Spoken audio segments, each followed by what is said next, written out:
Yan guys, magte-trade tayo. Magbabay tayo ngayon. So medyo taasan po natin yung ating lot size.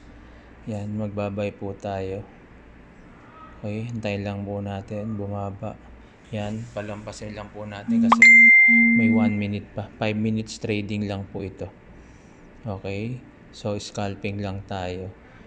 So hintayin lang po muna natin na yan. Kasi 1 minute pa siya. Okay. Pero pag tinignan po natin ang day 1, yan po, high trend siya. Okay. So H4 high trend, H1. Yan, confirm po natin yung mga tatlo, no. Yan, M30, M15, high trend, M5. Proceed M5 tayo. Kasi M1 masyadong maiksi eh. So M5 tayo. Yan. Okay. So dyan po tayo magbabay. So antayin po muna natin to matapos. Yan po yung oras, no. 5 minutes po. So meron pang 25 seconds. Yan. Bago tayo mag-execute ng buy or sell. Tingnan po muna natin.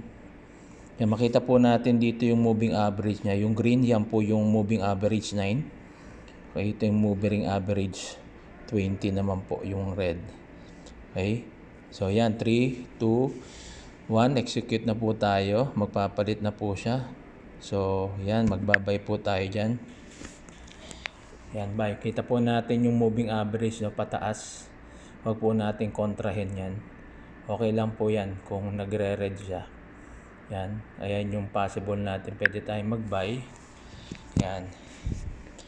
Para pag tumaas po siya, kita na po natin yan dito. Yan, nagbo-blue na po. Okay? So, scalping lang tayo. Titingnan muna natin. So, tataas pa yan. Okay. Yan po. Ayan. Magko-close position po tayo. Yan. Depende po sa inyo, no, kung satisfied na kayo sa presyo niya, sa price niya. Okay? So tulad po niyan, yan, tumataas po siya. Okay? So tingnan po natin. So nagbo-blue na rin po. Yan. So ganyan lang po, maganda po rito sa community po namin kasi nagtuturo po kami ng libre sa Forex, free yun. At syempre, kailangan lang aralin natin.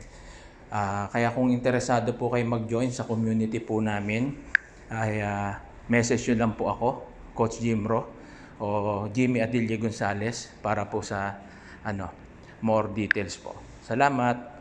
God bless.